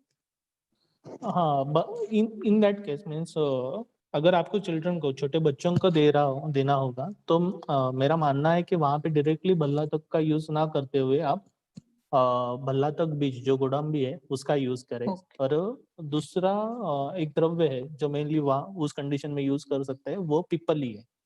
पिप्पलिक Yes. क्षीरपाक आप वहाँ पे use कर सकते हैं। यानी पिप्पलिक क्षीरपाक सुबह-शाम देने का, उसके साथ प्रवाल पंचामृत अर्कभावित, मंजिष्ठा और मुस्ता, ये कॉम्बिनेशन वहाँ पे यूज़ कर सकते हैं। ठीक है? एक्सटर्नल एप्लीकेशन के लिए आप चांगेरी सिद्ध घृत, नहीं तो मूषक Yes. सिद्ध घृत जो रहते हैं, वो आप वहाँ पे दे सकते हैं। तो उसका रिज़ल्ट अच्छा दिखाई देगा। एंड छोटे बच्चों में यूज़ करते समय, नहीं तो गर्भिणी में यूज़ करते समय, मेनली भल्ला तक डायरेक्टली यूज़ करने के बजाय पे हम गोडंबी यूज़ कर Good. सकते हैं, लेकिन थोड़ा-सा विचार करके। Okay. Okay. So next question, sir. Treatment in Ballataka, chronic poisoning according to Ayurveda. Bhalla तक मैंने विषय के लिए मैंने अभी तक यूज़ नहीं किया है, यानी मेरा अनुभव उसमें नहीं है। तो उसके बारे में मैं बता नहीं सकता। लेकिन अगर कुछ पेशेंट आया और मैंने यूज़ किया तो डेफ़िनेटली मैं आपके साथ शेयर करूँगा। मैंने अभी तक यूज़ नहीं किया है वैसे। Sir, I think the question may be regarding chronic poisoning of Balatak. I think. Okay, chronic poisoning of ऐसा Sir, पेशेंट तो मुझे ऐसा पेशेंट तो मुझे अभी तक नहीं दिखाई दिया, क्योंकि मैंने अभी 2010 से मैं प्रैक्टिस कर रहा हूँ। पहले 5 साल मैंने बल्ला तक यूज किया, उसके बाद मैंने बंद किया यूज करना, क्योंकि वही वही द्रव्य मैं डायरेक्टली हर बार यूज करता हूँ, ऐसे नहीं होता। उसके बाद मैंने बंद किया और अभी 2020 से फिर से चालू किया है। मैंने मेरा पीएचडी का टॉपिक फिर से भल्ला तक ही लिया है और Okay. स्पेसिफिक कैंसर के कंडीशन में। लेकिन मुझे भल्ला तक के क्रॉनिक पॉइजनिंग के मेरी वजह से होने वाले केसेस ऐसे मेरे पास तो नहीं आया। एक्यूट पॉइजनिंग के केसेस आते हैं जो दिखाई देते हैं और उसकी ट्रीटमेंट मैंने बताई है। लेकिन अगर कोई केस आई और आपके पास अगर केस रहेगी तो आप डेफिनेटली वहाँ पे चिंचा पत्र सोरस यूज कीजिए। तो चिंचा पत्र सोरस का वहाँ पे आपको रिजल्ट अच्छा दिखाई देगा, क्योंकि वो मुझे अच्छा दिखाई दिया है। तो आप एक बार यूज करके देखिए और जो कुछ आपका अनुभव रहेगा वो मेरे साथ शेयर भी कीजिए। Okay, sir. So next question, sir. Can we use it in migraine? Yes, we can use in migraine. Mainly externally use करते हैं। गांव के जो लोग रहते हैं वो कोई भी शूल रहेगा तो उस कंडीशन में बल्ला तक का यूज करते ही है। पार्शनी शूल से माइग्रेन तक, यानी सभी से माइग्रेन की संप्राप्ति अगर सीवियर रहेगी 3-4 साल से रहेगी तो डायरेक्टली बल्ला तक वहां पे अग्निकर्म की तरह यूज करते हैं, ये भी देखा है। लेकिन एक तीव्र औषध है तो मेरे हिसाब से माइग्रेन के लिए यूज कर सकते हैं, लेकिन इसके जगह पे हमारे पास बहुत सारी दवाइयाँ और है जो हम यहाँ पे यूज कर सकते हैं। तो मेरे हिसाब से डायरेक्टली बल्ला तक की तरफ ना जाए। बाकी दवाइयाँ जो है मेनली बल्ला तक ये ऐसा पोटेंट ड्रग है जहाँ पे आपको कोई भी उत्तर नहीं ना मिल रहा होगा बाकी दवाइयाँ यूज करके, तो वहां पे आप Okay. बल्ला तक के लिए चाहिए। बल्ला तक, लहसुन ऐसे टिपिकल पोटेंट ड्रग है जो आप कोई भी यानी हम डायरेक्टली अगर आपको युद्ध करना रहेगा तो युद्ध करते समय आप डायरेक्टली ब्रह्मास्त्र नहीं निकालते, आप छोटे छोटे अस्त्र निकालते हैं पहले, उसके साथ युद्ध करते हैं और उससे अगर ना बात बने तो ब्रह्मास्त्र की तरफ जाते हैं। तो बल्ला तक उस हिसाब से ही कार्य करता है। Okay. Sir. So next question, sir. How to use it in Buddhijeevi and what is Godambi? Okay, migraine के लिए मैं एक कॉम्बिनेशन बताता हूँ कि आप पत्थादी करके काढ़ा है, पत्थादी काढ़ा, उसको गोदंती के साथ अगर आपने दिया तो माइग्रेन की 95% केसेस में उससे रिजल्ट आता है, अच्छी तरह से रिजल्ट आता है। ठीक है, तो मेनली पत्थादी का काढ़ा जो रहता है वो आप यूज कीजिए। उसके साथ सूटशेखर नहीं तो सुवर्ण सूटशेखर जो है वो आप टीडीएस देना है। और एक्सटर्नल एप्लीकेशन के लिए आप विश्व यानी Shunti. शुंठी उसके साथ कर्पूर, ये कॉम्बिनेशन बना के आप वहां पे लगा सकते हैं एक्सटर्नली। तो इससे ना हुए तो फिर आप आगे की तरफ जाए।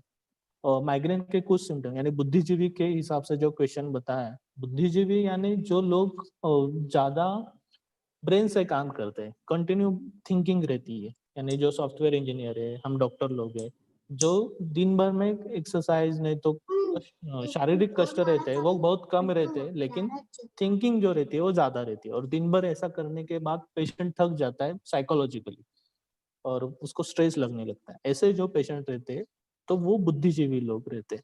तो ऐसी कंडीशन में गोडम्बी हम यूज कर सकते हैं। गोडम्बी यानी भल्ला तक का जो नट रहता है उसको फोड़ने के बाद अंदर में उसकी एक मज्जा रहती है, उसको गोडम्बी माना जाता है और वो यूज करते हैं हम एज अ ड्राई फ्रूट करके भी वो मार्केट में मिलती है आपको। तो जैसे मखाने वगैरह मिलते हैं उस हिसाब से गोडम्बी भी मिलती है मार्केट में आपको, और उसका वो यूज वहां पे हम यूज कर सकते हैं। ऐसी कंडीशन में यानी जो बुद्धिजीवी लोग रहते हैं उनमें ऐसा कंटिन्यूस स्ट्रेस और ये होने के बाद माइग्रेन के सिम्टम्स फिर से चालू होने लगते हैं, तो उस कंडीशन में आप नो डाउट गोडम्बी यूज कर सकते हैं। ओके, Sir, in Canada, और it is called as Kher Bija. So if Kher they are बीज है। from, yes, sir, in Canada, it is called as Kher Bija. Okay okay okay, yes. So Is it? आप use करते हैं वहां पे ये? Yes, sir. As a dry fruit, it is commonly used. Okay, और treatment Okay, point dry. Of view आप वहां पे यूज करते हैं ये? मैं खुद नहीं खी sir, Okay. for a treatment purpose, but maybe others may be doing. Okay okay yes so same यहाँ पे भी हम ड्राई फ्रूट करके यूज करते हैं उसको गुड़म भी करते हैं मैम ने ये नाम बताया तो Kher beej. खेर बीज yes Okay. So next question, sir. Is it हाँ. rule that we should never use ballataka in pitta or pitta anubandha prakriti? आप कर सकते हो लेकिन कैसे रहता है कि ग्रंथ का आदेश एक रहता है लेकिन वो होने के बाद भी अगर आपको करना ही है और देखना ही है तो आप युक्तिपूर्वक कर सकते हो नो डाउट और वैसे मैंने कहा कि युक्तिपूर्वक आपको जब करना है यानी बल्ला तक का शीरपाक बना के उसका यूज वो करना नहीं तो 3-4 दिन तक भल्ला तक तो कंटिन्यू शोधन करने का नहीं तो उसको पियर्स करना यानी दाभन जो रहते हैं ना अपनी सुई जो रहती है उससे उसको पियर्स करने का भल्ला तक को उसका शिरपाक करने का और वो देने का वो भी अगर पेशेंट को पित्त प्रकृति के पेशेंट को सहन नहीं हो रहा होगा तो दूसरी एक प्रोसीजर है वो मैं बताता हूँ यानी मैंने ये देखा था कि मुझे भी करना था पित्त प्रकृति में और कैसे करूँ ये सोच रहा था तो मैंने क्या किया कि एक भल्ला तक लिया उसको काढ़ा बनाया उसका उसको एक अष्टमांश तक उसको घटाया उसके बाद वो काढ़ा जो था वो दूध के साथ मैंने क्षीरपाक किया उसका यानी उसमें भल्ला तक नहीं आया लेकिन भल्ला तक का जो अंश मुझे चाहिए था वो उसमें आ गया उसका क्षीरपाक किया और वो क्षीरपाक मैंने पेशेंट में दिया तो वो थोड़ा बहुत उसमें चला यानी उसमें दिक्कत नहीं दी उसमें लेकिन पित्त प्रकृति टिपिकल एकांतिक पित्त प्रकृति के जो पेशेंट रहते हैं उनमें मेनली ये दिक्कत देती है यानी कुछ ना कुछ सिम्टम्स बल्ला तक दिखाता ही है इतना वो पोटेंट रह के हम कैसे जान सके यानी प्रकृति जानने में थोड़ी बहुत दिक्कत आ सकती है तो डायरेक्टली मैं एक आइडिया दे देता हूँ कि जिन लोगों के शरीर के ऊपर बहुत सारे बाल रहते हैं ठीक है उनको भल्ला तक इतना ज्यादा तकलीफ नहीं देता लेकिन जिनके शरीर के ऊपर बाल बहुत कम रहते हैं वो स्त्री रहे पुरुष रहे जिनके शरीर के ऊपर बाल बहुत कम रहेंगे उनको आपने भल्ला तक दिया तो डेफिनेटली ये कुछ ना कुछ साइड इफेक्ट दिखाई देगा ठीक है अभी सभी लोग वैक्सीन वगैरह कर रहे हैं तो समझ में नहीं आता लेकिन आप ये ध्यान में रखिए और ट्रीटमेंट पॉइंट ऑफ व्यू आप देख लीजिए तो ये मेरा अभी तक का जो अनुभव है वो मैंने आपको दे दिया Okay, sir. Next question, sir. Can we use bark of ballataka? Yes definitely definitely आप Okay. यूज कर सकते हैं और उसका जो कार्य है वो मूत्र संग्रहण ज्यादा अंतरसाल आप हमें यूज करनी पड़ती है और मूत्र संग्रहण में उसका कार्य अच्छा दिखाई देता है नो डाउट ठीक है और So can एक्सटर्नल एप्लीकेशन के लिए भी मैंने यूज किया था पार्शनिशोल में ये पार्शनिशोल में इसका यूज अच्छा आया था मुझे बल्ला तक जो पत्र रहते उसका भी फायदा है बल्ला तक के फ्लावर रहते हैं उसके भी यूजेस है बल्ला तक का जो विभू क्या यानी हिडनोकार्प रहता है बल्ला तक बीज के ऊपर जो पार्ट रहता है yes, yes. माउसल उसका भी यूज है अच्छा बल्ला तक के बीज का और उसकी मज्जा का सभी का यूज है जैसे सभी पार्ट हर द्रव्य के सभी पार्ट यूजफुल रहते हैं नो डाउट युक्तिपूर्वक उसका यूज होना चाहिए सर वो आप बोल रहे थे ना सर बल्लातक को राइस में कुक करके लेते करके for हाँ हाँ in हाँ case of cancer. Likewise, हाँ can we use bark of ballatak?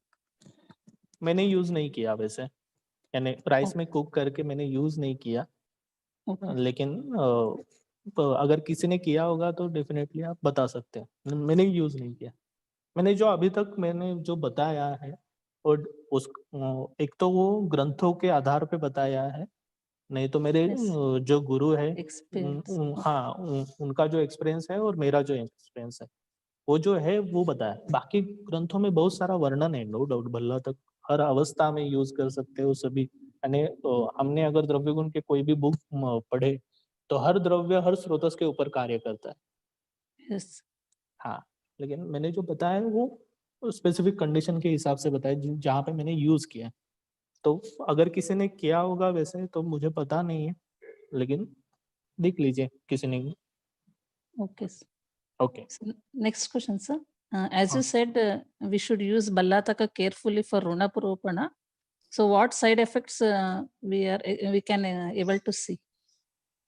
इन वर्णारोपण Yes, sir. by हाँ, using Ballataka for treating Runa. वहाँ पे शोथ सीवियरली बढ़ने लगता है और शोथ बढ़ने के कारण वो निद्रानाश आने लगता है, पेशेंट सोता ही नहीं, इतना बर्निंग सेंसेशन उसको चालू होता है। अगर वर्ण के ऊपर डायरेक्टली आपने भल्ला तक तेल का यूज किया तो डायरेक्टली एकांतिक भल्ला तक तेल आपने डायरेक्टली वहां पे लगाया तो बर्निंग सेंसेशन सीवियर होने लगता है और पेशेंट को नींद नहीं आ सकती, इतने तक वो जा सकता है, इतनी पेन बेरिंग होने लगती है उसको, ज्यादा सिवियरिटी से आ सकती है। तो इसके कारण डायरेक्टली यूज करने के बजाय आप उसको डाइल्यूट फॉर्म में यूज कर सकते हैं। जैसे मैंने लास्ट का एक कॉम्बिनेशन जो बताया था गाय तेल का, उसको हमने Yes. अलग अलग द्रव्यों के साथ सिद्ध किया, तो एकांतिक वो भल्ला तक नहीं जा रहा। ठीक है, वो जैसे श्वित्र के ऊपर हमने लगाने के बाद ब्लिस्टर फॉर्मेशन दिखाई देते हैं, ठीक है, रक्त वर्णता आने लगती है, पीटिका उत्पन्न होने लगती है, सेम वैसे ही वहां पे बर्निंग सेंसेशन होने लगता है, शोथ ज्यादा उत्पन्न होता है, लालिमा ज्यादा आने लगती है, उजिंग ज्यादा, डिस्चार्ज ज्यादा होने लगता है वहां से, तो ऐसे सिम्टम्स दिखाई देते हैं अगर Okay. डायरेक्टली भल्ला तक तेल यूज किया तो। Okay, sir. साइड इफेक्ट को कैसे मैनेज किए थे आपने? That is a, another question. Okay, side effect को मैंने एक तो चिंसापत्र स्वरस मैंने बताया था कि चिंसापत्र स्वरस का यूज इंटरनली और एक्सटर्नली, आपको चिंसा इजीली अवेलेबल प्लांट है हर इंडिया में, तो इजीली सभी जगह पे मिलता है, तो उसके पत्र लाके उसको कूट के स्वरस, नहीं तो कोथिम्बीर इजीली रहती है घर पे, अगर पेशेंट घर पे रहेगा तो कोथिम्बीर का स्वरस निकाल के उसका यूज करना, वो भी नहीं मिली तो काली मिट्टी रहती है अपनी, हाँ काली मिट्टी मेनली, खेती की काली मिट्टी ना ले, जो बीच वाला जो बांध रहता है ना उसको क्या बोलते हैं, Okay. जो एंड वाले जो कॉर्नर रहते हैं बड़े वाले, वहां हाँ से हाँ. मिट्टी निकाले, क्योंकि खेती में मेनली फर्टिलाइजर्स वगैरह डाले रहते हैं, तो अगर Yes. वहां से आपने निकाला, मिट्टी निकाली और वो लगाए तो उससे पॉइजनिंग ज्यादा बढ़ती है और व्रण ज्यादा होने लगता है, तो इसका भी यूज कर सकते हैं। ठीक है, और नारिकेल तेल अभ्यंग, उसका व्रण रोपणार्थ यूज करना, ये भी यूज कर सकते हैं आप। Can we use multani mitti for the same purpose, sir? कर सकते हैं, लेकिन मुल्तानी मिट्टी और गोपी चंदन लेप यानी चंदन का लेप लगाया तो भी अच्छा है। Okay. एक्सटर्नल कोई भी चीज जो वहां पे ठंडापन लाए वो Okay. ज्यादा जरूरी रहता है एक्सटर्नली मेनली।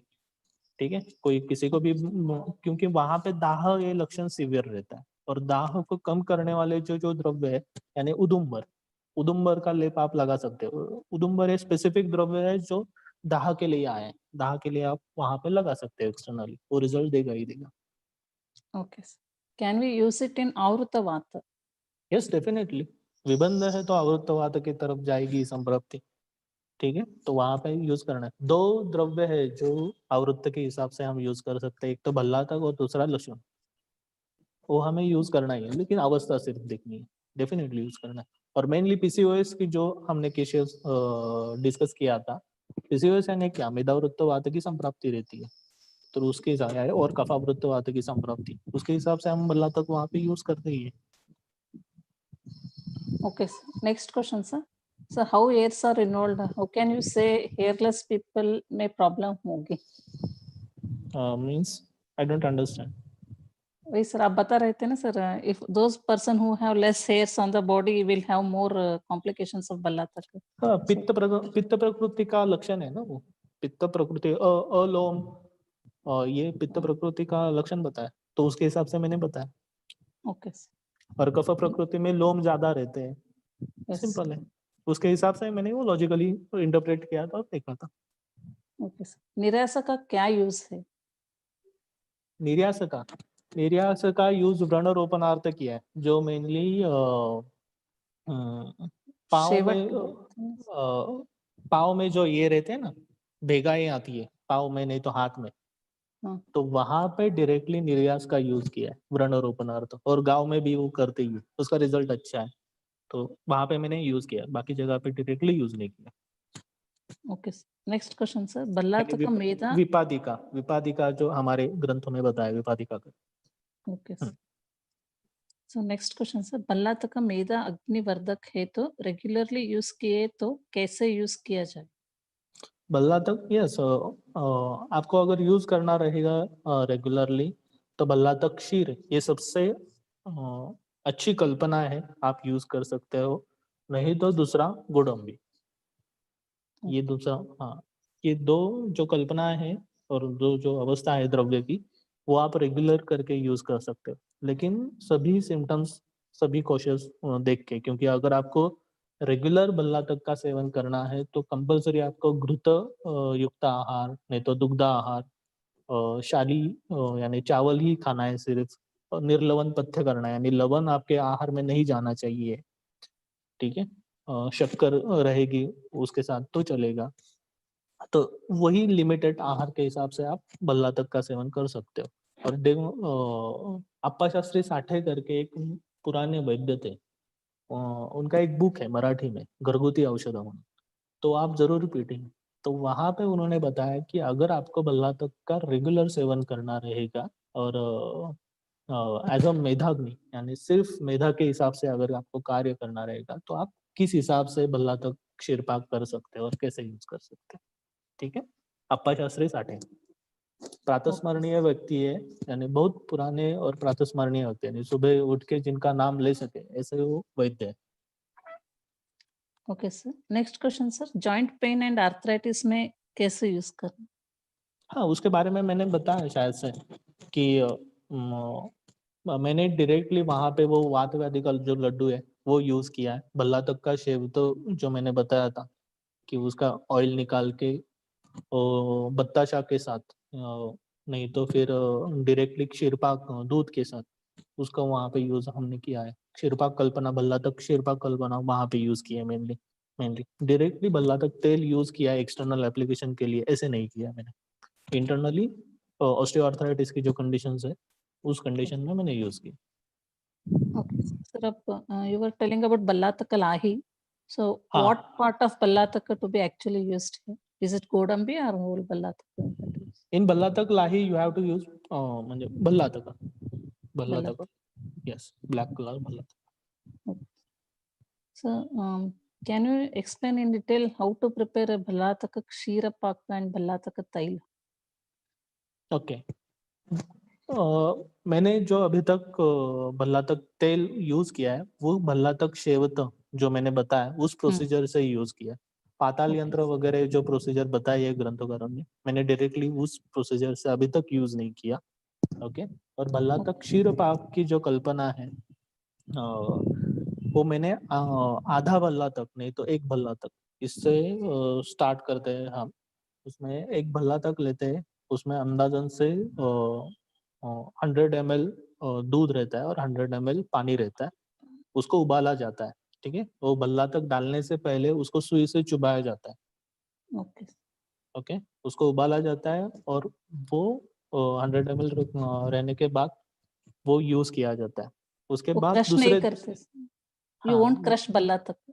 है ना, वी डिडंट प्रेस द भल्ला तक। दूसरे दिन हम वही भल्ला तक यूज करते हैं, Okay. ठीक है, और कंटिन्यू 7 दिन तक वही भल्ला तक यूज किया जाता है। उसके बाद वो भल्ला तक एकदम लिबलिबित और ऐसे होने लगता है, उसको हिंदी में मुझे पता नहीं क्या बोलते हैं, लेकिन एकदम मॉइस्ट वगैरह होने लगता है, तो उसके बाद वो डाल देते हैं और दूसरा भल्ला तक लेते हैं। ऐसे भल्ला तक शिरपाक की कल्पना हम यूज करते हैं रेगुलरली, अगर पेशेंट को ज्यादा दिन तक लेनी होगी तो।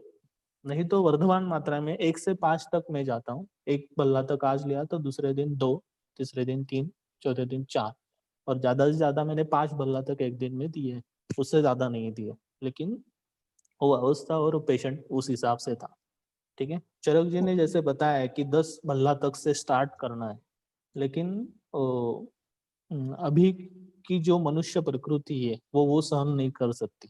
ऐसे बहुत कम लोग मिलेंगे जो निर्लवन पथ्य करते होंगे पहले से ही दुग्धार पे रहेंगे, तो ऐसे बहुत कम लोग मिलते हैं। तो 10 भल्ला तक डायरेक्टली मैंने यूज नहीं किया जैसे चरक जी ने बताया, लेकिन एक भल्ला तक से 5 भल्ला तक मैं गया हूँ।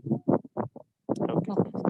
Sir, what precaution one should take while preparing Bhallatak Shevat? Because many patients come with complications like.